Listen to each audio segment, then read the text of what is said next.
Alright, so I wanted to make a quick video in reference to a question I get asked a lot by a lot of people when they lock their transaxle and they put it all back together. Obviously this one's taken apart, but they find that the top input pulley is really hard to spin when you put the transmission in gear, and I get asked why that happens. 9 times out of 10, what you've done is you've spun these bushings on the inside of your axle, your transaxle case, and as you can see it's very easy to get them out of whack. All you have to do is turn the gears. You can see this little notch here that has to seat in this little groove inside the case. There's one there and there's one on this other side here. And as you can see, even just by me spinning the gears, you can see that bushing wants to pull itself out of place. And 9 times out of 10 what happens is it'll spin completely around. You won't even notice it. You'll put the top cover back on and nothing will line up properly, or worst case scenario, you have it upwards like that, and then as it pushes down, it's actually putting pressure on this inside of this shaft through the bushing, and it's going to cause very strange wear issues on your hardened steel shafts inside the transaxle. So if it's binding, pull your transaxle back apart, check to make sure these bushings are indexed properly. There's, like I said, one on both sides of this bull gear drive mechanism, and these bronze ones are actually a 4-sided. They're almost like a square.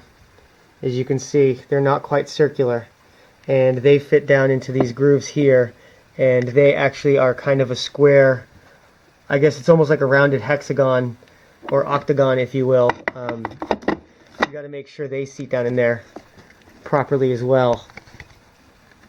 As you can see, this one doesn't even want to go down in until you get it flat side up. Make sure it's seated.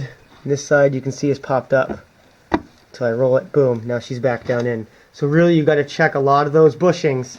That's usually what your problem is if it's binding when you put the top cover back on. So once you got everything super clean and you're feeling like everything's ready to go back together, go ahead and put some gasket material, gasket sealant around your bottom case half, making sure to corner it in on your end shaft seals. Basically what you want to do is just leave a glob on the inside corner of these, so that way it seals the water out when you put the case halves together. You want to do that on both sides. Again, make sure you corner it in. Over here where the brake would set in, there's another seal that would normally sit here, and obviously I can't really corner that in, so I pulled the RTV silicone right to the edges, and on the top half I went ahead and actually cornered it in on the top half case. So we're going to put this back together real quick, and I'm going to show you how you do this without screwing up all your bushings. So when you go to put this thing back together, you're going to want to hold the 2 ends of the shaft for the gear selector up into the front case, so as you're setting it down you don't drop it. The other thing you want to try not to do is spin the gears too much as you're setting the half back on, but sometimes you have to spin it a little bit to get everything to line up and play nice. It should go together with minimal effort. Sometimes you gotta give it, there we go, that input shaft just a little twist. Again, not too much, and it looks like we are in there pretty good. So after you get this thing back on and it seems relatively flat, it seems like it's fitting pretty well, which this one is.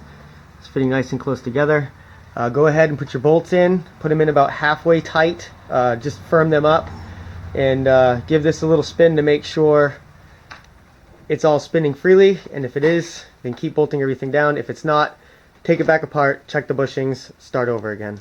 Now you know you got it right when you have this thing all put back together and oil inside, and you can grab these axle shafts and they just spin freely in your hand, or put it in 5th gear and be able to spin the input pulley with just a finger. That's how your transaxle should be.